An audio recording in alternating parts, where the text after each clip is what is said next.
today we are going to discuss about elementary and complex reaction in unit chemical dynamics। आज हम लोग रासायनिक पद्धति यूनिट में प्रारंभिक अभिक्रियाएं क्या होती हैं, जिन्हें प्राइमरी या एलिमेंट्री रिएक्शंस कहते हैं, इनको समझेंगे और इनके एग्जाम्पल्स समझेंगे, और साथ ही साथ कॉम्प्लेक्स रिएक्शन कैसे बनते हैं अर्थात जटिल अभिक्रियाएं क्या होती हैं, इनका भी स्टडी करेंगे। These are the special type of reactions।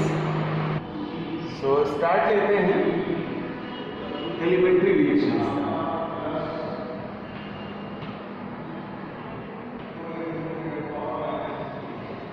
Elementary reactions इन्हें प्रारंभिक अभिक्रियाएं कहते हैं।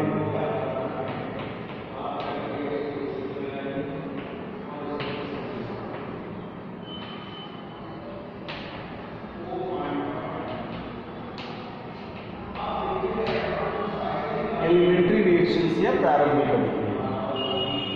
तो आइए कॉन्सेप्ट समझते हैं कि क्या है एलिमेंट्री रिएक्शंस, क्यों इन्हें प्रारंभिक अभिक्रियाएं कहते हैं। एक एग्जांपल लेते हैं और फिर उसके बाद इन्हें डिफाइन करते हैं। नाइट्रिक ऑक्साइड NO, ये नाइट्रोजन का मोनो ऑक्साइड है और ओजोन से रिएक्ट करता है O3 से, and both are present in gas form, यानी दोनों की जो फिजिकल फॉर्म है वो गैसीय प्रावस्था है। NO plus O3 gives out NO2 plus O2, और ये ब्रेक करते हैं अपने को नाइट्रोजन डाइऑक्साइड में और ऑक्सीजन में इन गैसेस को। तो ये रिएक्शंस बच्चों सिंगल कोलिजन स्टेप्स में कंप्लीट होता है। टू रिएक्टेंट हैं नाइट्रिक ऑक्साइड और ओजोन, जब इनके मॉलिक्यूल्स आपस में कोलिजन करते हैं, एक डायग्राम के माध्यम से समझ लेते हैं इसको।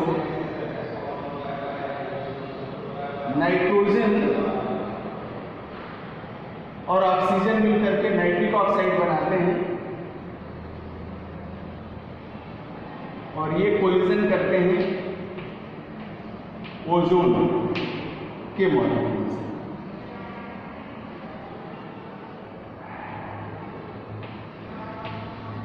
तो इनके कोलिजन से नाइट्रोजन डाइऑक्साइड और oxygen as a product prepare होता है। सपोज दैट ये कोलिजन इससे करता है, देन इसका कोलिजन इस मॉलिक्यूल से, देन इससे, देन इससे, और इसी ऑर्डर में ये एक दूसरे से कोलिजन करते हैं इस तरह से, और प्रोडक्ट का फॉर्मेशन करते हैं। तो ये क्या है, single step collision, single step, यानी इसे एकल पद कहते हैं। और इससे ये प्रोडक्ट का फॉर्मेशन करते हैं। तब इस तरह की जो रिएक्शंस हैं इनको एलिमेंट्री रिएक्शंस के रूप में पहचानते हैं। तो इस तरह से इसके मैकेनिज्म से हम इसको डिफाइन कर सकते हैं कि वह अभिक्रिया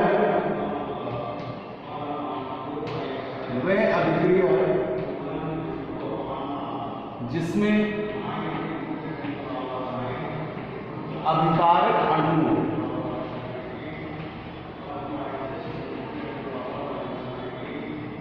की कोलिजन से या टक्कर से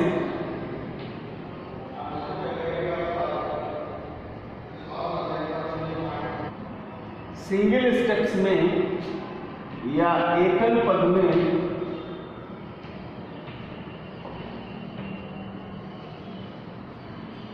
उत्पाद प्राप्त होते हैं।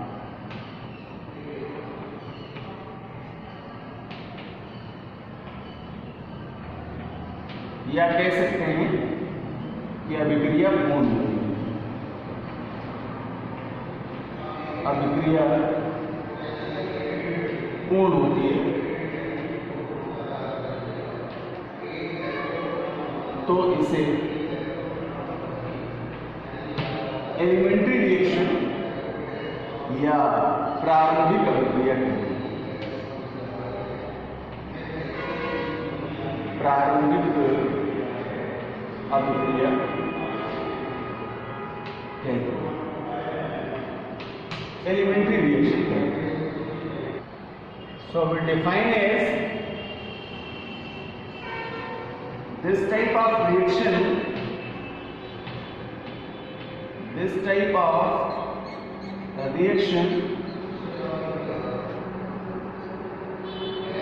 is completed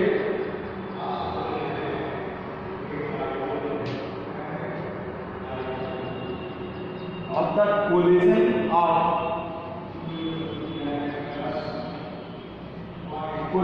of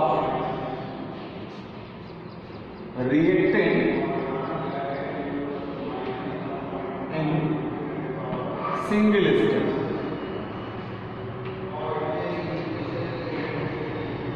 is known as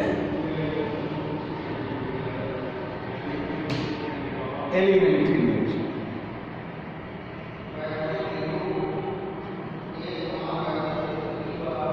तो इस तरह से बच्चों इस रिएक्शन के टाइप्स या कैटेगराइज में जाएं तो ऐसा प्रॉपर कोलिजन है जो सिंगल स्टेप में प्रोडक्ट का फॉर्मेशन कर देता है, तब हम इनका आइडेंटिफिकेशन करेंगे एलिमेंट्री टाइप ऑफ रिएक्शंस में या प्रारंभिक या प्राथमिक अभिक्रिया के।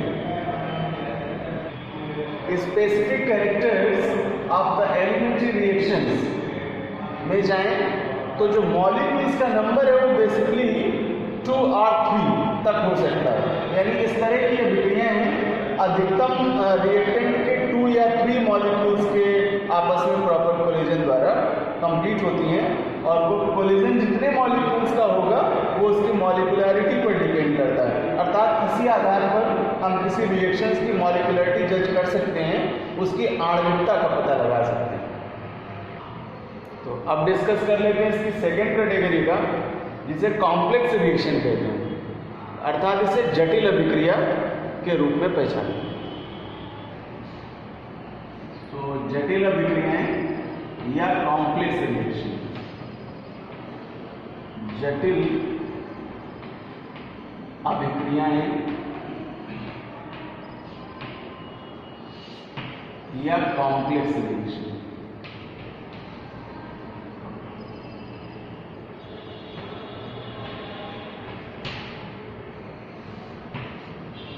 कॉम्प्लेक्स रिएक्शन के एग्जांपल्स में चलें तो ये प्राइमरी रिएक्शंस के स्टेप्स हैं जिनके माध्यम से इनको हम समझ सकते हैं, और कई रिएक्शंस ऐसे हैं जो सिंगल स्टेप में कंप्लीट नहीं होते, मीन्स वे एलिमेंट्री स्टेप्स की मैकेनिज्म को फॉलो नहीं करते, तो उनका हर एक स्टेप ही अपने आप में एलिमेंट्री है। वे कई बार 2 या 3 या इससे भी अधिक स्टेप्स में पूरे होते हैं, पर उनका जितना भी स्टेप्स है वो 1 हो, 2 हो, 3 हो, वो ऐसे स्टेप्स में जब कंप्लीट होते हैं रिएक्शंस, तब उनका हर एक स्टेप होता है एलिमेंट्री, बट कॉमन रिएक्शंस को हम डिस्कस करते हैं कॉम्प्लेक्स रिएक्शन के रूप, जटिल अभिक्रिया के रूप। और ऐसे रिएक्शंस में ऐसा प्राइमरी स्टेप प्रारंभिक पद जिसमें रिएक्शन स्लो रेट में कंप्लीट होती है, अर्थात मंद गति से या धीमी गति से पूर्ण होती है, तो रिएक्शन का वे स्टेप उस रिएक्शन के रेट को डिटरमाइन करने के लिए जाना जाता है, अर्थात अभिक्रिया की दर को निर्धारित करता है। आइए एग्जाम्पल लेते हैं नाइट्रोजन पेंटाऑक्साइड फॉर्मेशन का। When nitrogen dioxide NO2 react with ozone O3 to form N2O5 और यहाँ ऑक्सीजन को रिलीज करता है, O2 को रिलीज करता है, नाइट्रोजन पेंटाऑक्साइड बनाता है और ऑक्सीजन रिलीज करता है। ये गैसियस फॉर्म में प्रेजेंस रखता है और इसकी भी फॉर्म गैसियस है, और जबकि प्रोडक्ट भी आपकी गैसियस फॉर्म में प्रोड्यूस होती है। ये रिएक्शन जो यहाँ लिख रहे हैं ये सिंगल स्टेप में कंप्लीट नहीं होती है, इसे कंप्लीट होने के लिए 2 स्टेप्स फॉलोड हैं, जिनमें पहला पार्ट है आपका जो स्लो रेट में कंप्लीट होता है, यानी अभिक्रिया धीमी गति से पूर्ण होती है, और वही स्टेप आपका एलिमेंट्री स्टेप या प्राइमरी स्टेप कहलाता है। और उस स्टेप को हम डिटरमाइन करते हैं रिएक्शन के रेट को आइडेंटिफाई करने के लिए या अभिक्रिया की दर को पहचानने के लिए। आइए देखते हैं कि इस रिएक्शन के कौन से दो स्टेप्स बने। फर्स्ट स्टेप है नाइट्रोजन डाइऑक्साइड के ट्वाइस मॉलिक्यूल आपस में कंजुगेट करते हैं और देन फॉर्मेशन करते हैं नाइट्रोजन ट्राइऑक्साइड। तो रिएक्शन में NO2 प्लस NO2। बच्चों फर्स्ट स्टेप है ये, जिसे एलिमेंट्री स्टेप के रूप में आइडेंटिफाई करेंगे, और ये केवल इस सिंगल रिएक्टेंट का स्टेप है जिसको दिखा रहा हूं मैं, जबकि प्रॉपर रिएक्शंस मैंने बैलेंसिंग करने के लिए 2 लगाया है। इसका मतलब है कि नाइट्रोजन डाइऑक्साइड के 2 मॉलिक्यूल्स हैं जो पार्टिसिपेट करते हैं इस रिएक्शन में। अब जब ये रिएक्शन इन NO2 मॉलिक्यूल से कंप्लीट होती है तो पहला जो प्रोडक्ट है वो नाइट्रोजन ट्राइऑक्साइड में कन्वर्ट होता है NO3 में, और NO3 में कन्वर्ट का मतलब है कि ऑक्सीजन प्रॉपर कंजुगेट होता है ना, और देन नाइट्रिक ऑक्साइड बनता है NO। तो ये जो रिएक्शन हो रही है ये बहुत ही स्लो रेट में होती है, यानी धीमी गति से होती है, मंद अभिक्रिया के रूप में ये आइडेंटिफाई होती है, स्लो रिएक्शन के रूप में इसकी पहचान की जाती है, स्लो रिएक्शन। और यही रिएक्शन जो स्लो रिएक्शन है ये एलिमेंट्री रिएक्शन के रूप में भी पहचानेंगे, और ये डिटरमाइन करती है रिएक्शन के रेट। अब चलते हैं इसके सेकंड स्टेप में, जानते हैं क्या होगा। बनी हुई नाइट्रोजन ट्राइऑक्साइड NO3 रिएक्ट करती है नाइट्रोजन डाइऑक्साइड से NO2 से, और मिल करके फॉर्मेशन करती है नाइट्रोजन पेंटाऑक्साइड का। सो नाइट्रोजन के ट्वाइस मॉलिक्यूल N2 लिख सकते हैं, और ऑक्सीजन के 3 N2 मिल करके टोटल 5 एटम से O5 लिख सकते हैं। तो N2O5 का फॉर्मेशन होता है, और इसे ही पहचानते हैं या आइडेंटिफाई करते हैं नाइट्रोजन पेंटाऑक्साइड। नाइट्रोजन पेंटाऑक्साइड में, और ये रिएक्शन फास्ट होती है, यानी तीव्र अभिक्रिया होती है।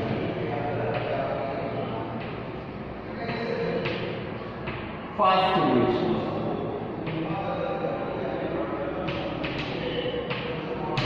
तो अब अगर हम यहाँ स्टेप्स कैलकुलेट करें तो देख पाते हैं कि ये है इसका फर्स्ट स्टेप,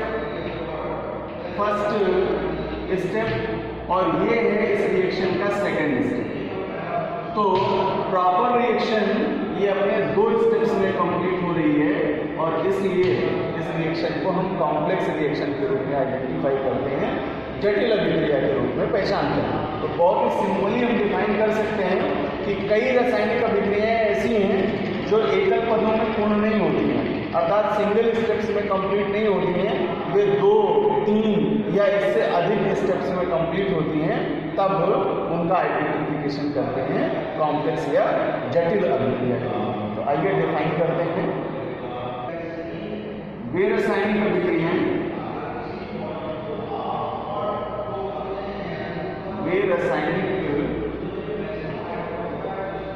अभिक्रियाएं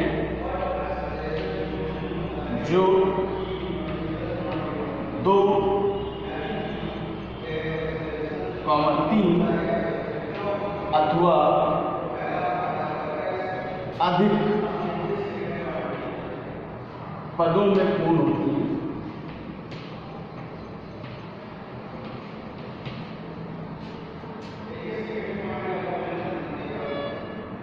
उन्हें जटिल अभिक्रिया कहते हैं। जटिल अभिक्रियाएं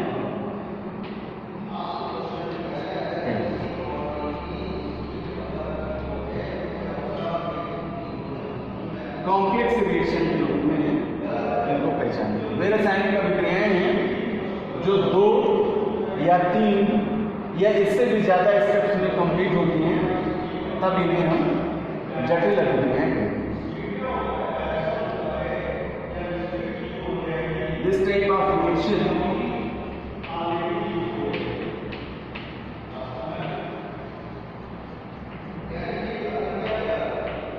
completed in 2 or 3 or more than steps or more steps are known as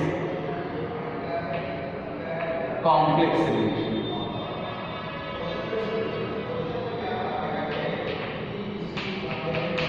इस तरह से हम इनका आइडेंटिफिकेशन कर सकते हैं कि गिवन स्टेप्स हैं। ऐसे ऑर्गेनिक रिएक्शंस में कई आपको रिएक्शंस मिलेंगे जो कि मल्टी स्टेप हैं और वे अपने स्टेप्स में डिफरेंट प्रोडक्ट का फॉर्मेशन करते हैं, बट उनको कंजुगेशन जब करते हैं उन सभी स्टेप्स का तो हमें फाइनल रिएक्शन मिल करके मुख्य उत्पाद प्राप्त होता है, मेन प्रोडक्ट का फॉर्मेशन होता है। और डिस्कस करते हैं कि स्पेशल पॉइंट्स का किसी अभिक्रिया के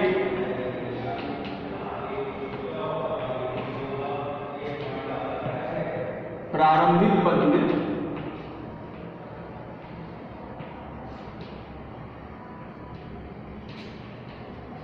भाग लेने वाले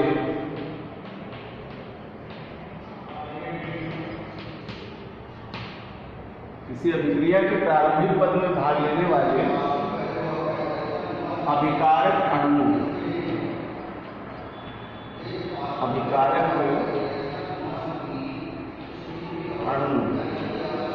की संख्या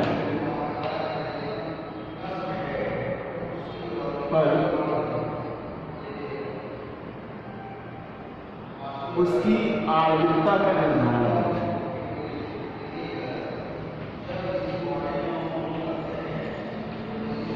उसकी आणविकता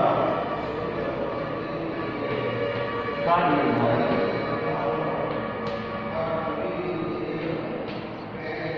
एक तरह से ये मॉलिक्यूलरिटी देखने के लिए ये पॉइंट्स बेस्ट है।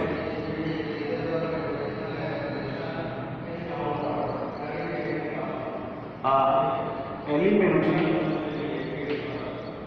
steps of a chemical reaction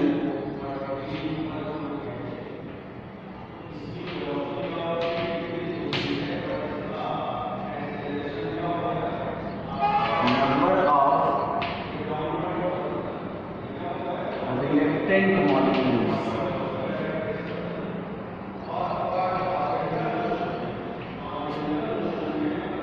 based on their molecularity.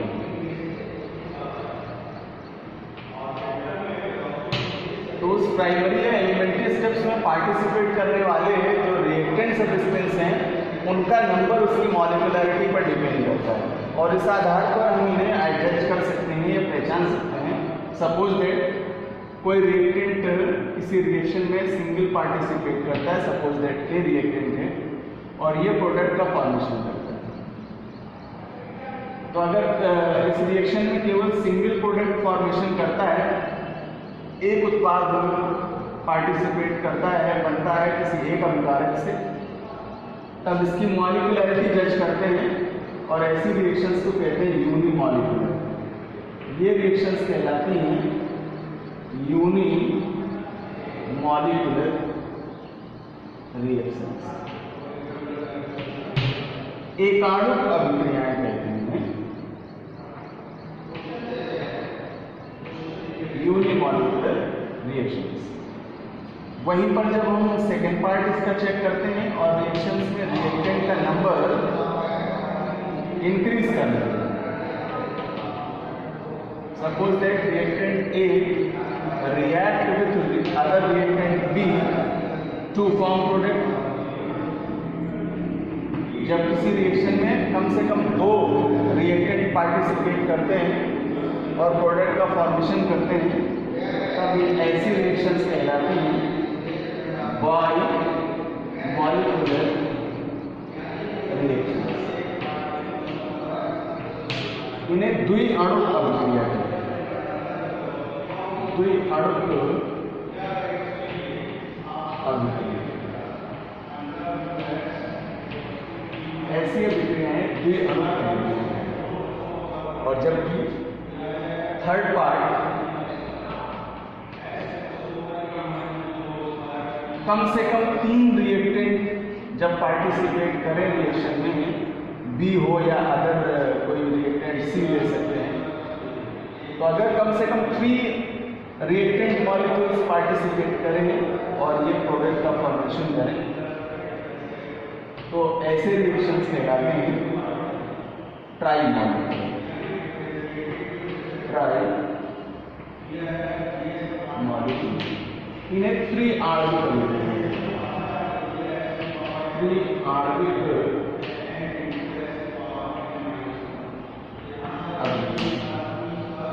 बच्चों, ये डिपेंड होता है कि रिएक्शन के जो एलिमेंट्री स्टेप्स हैं, प्राइमरी स्टेप्स हैं, उनमें कितने रिएक्टेंट मॉलिक्यूल्स हैं जो पार्टिसिपेट करते हैं, और यही वास्तव में उस रिएक्शन का मॉलिक्यूलैरिटी निर्धारित करते हैं, अभिक्रिया की आणविकता का निर्धारण करते हैं।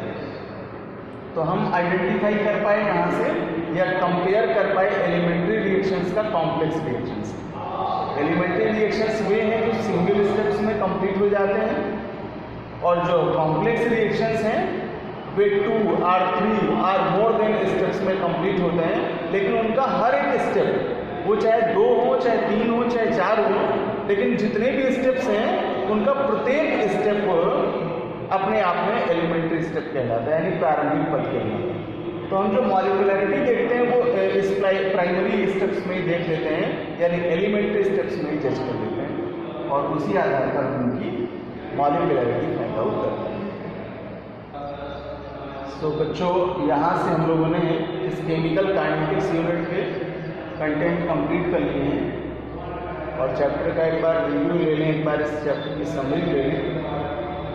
तो स्टार्टिंग ली थी हम लोगों ने कैटेगरी ऑफ रिएक्शंस में, और वो रिएक्शंस केमिकल काइनेटिक पर बेस्ड हैं, जिनको डिस्ट्रीब्यूट किया था, क्लासिफाइड किया था स्लो रिएक्शंस और फास्ट रिएक्शंस, यानी तीव्र अभिक्रियाएं और मंद अभिक्रियाएं क्या होती हैं, इनसे आइडेंटिफिकेशन स्टार्ट किया था। फिजिकल फैक्टर्स पढ़े थे कि कौन से ऐसे फैक्टर्स हैं जो इन केमिकल रिएक्शंस को इफेक्टेड करते हैं। देन रिएक्शन का रेट क्या है, यानी अभिक्रिया की दर क्या होती है, और ये कैसे इफेक्टेड होती है इन फैक्टर्स के प्रेजेंस के कारण, यानी कौन से ऐसे भौतिक कारक हैं जिनके कारण किसी रासायनिक अभिक्रिया की दर प्रभावित होती है। अभिक्रिया की कोटि क्या है, यानी ऑर्डर ऑफ केमिकल रिएक्शन, इसका क्लासिफिकेशन पढ़ा, इसके आधार पर रिएक्शंस के टाइप्स जान पाए, और उसमें सबसे महत्वपूर्ण टाइप है आपके 0 ऑर्डर रिएक्शन और फर्स्ट ऑर्डर रिएक्शन, जो कि आपके सिलेबस में है, और इस पर बेस्ड क्वेश्चन आपके एग्जामिनेशन में पूछे जाएंगे। तो फर्स्ट ऑर्डर रिएक्शन तो आप इस चैप्टर के लिए बिल्कुल ही अच्छे से प्रिपेयर कर लें, क्योंकि इस पर बेस्ड क्वेश्चंस आपके आने ही आने हैं। डिफरेंशिएट करता है कि मॉलिक्यूलैरिटी में और ऑर्डर में what is the difference between the molecularity of reaction and the order of reaction. तो दोनों में डिफरेंशिएट करते हैं। रिएक्शन का रेट ला क्या है, इसे वेग नियम कहते हैं। प्राइमरी स्टेप्स क्या होते हैं, एलिमेंट्री रिएक्शंस क्या होते हैं, कॉम्प्लेक्स रिएक्शंस कैसे जज किए जाते हैं, कैसे आइडेंटिफाई किए जाते हैं, इनका डिस्कशन किया हम लोगों ने। किसी रिएक्शन का रेट ला पूछ सकते हैं, गिवन रिएक्शंस की मॉलिक्यूलैरिटी कैलकुलेट करा सकते हैं, और फर्स्ट ऑर्डर रिएक्शन और 0 ऑर्डर रिएक्शंस के लिए यूनिट कैसे फाइंड आउट करते हैं, यानी उनकी इकाइयाँ कैसे निर्धारित की जाती हैं, इनका भी डिस्कशन आपके इस चैप्टर में कंप्लीट कर चुके हैं, हम लोग पढ़ चुके हैं, तो इनकी भी प्रैक्टिस करिए। और फर्स्ट ऑर्डर रिएक्शन का व्यंजक सूत्र, साथ ही साथ में इसका अर्ध आयोजन, means T half evaluation of first order reaction और फर्स्ट ऑर्डर रिएक्शन का डेरिवेशनल फार्मूला। अगर ये 2 चीज़ें कंप्लीट कर ली जाएँ, इन पर बेस्ड न्यूमेरिकल्स कर लिए जाएँ, तो लगभग इस चैप्टर से आप मार्क्स गेन कर सकते हैं। प्रैक्टिस करिए, और एक बार पूरी समरी के आधार पर इस टॉपिक के कंटेंट्स को कवर कीजिए, लर्न कीजिए।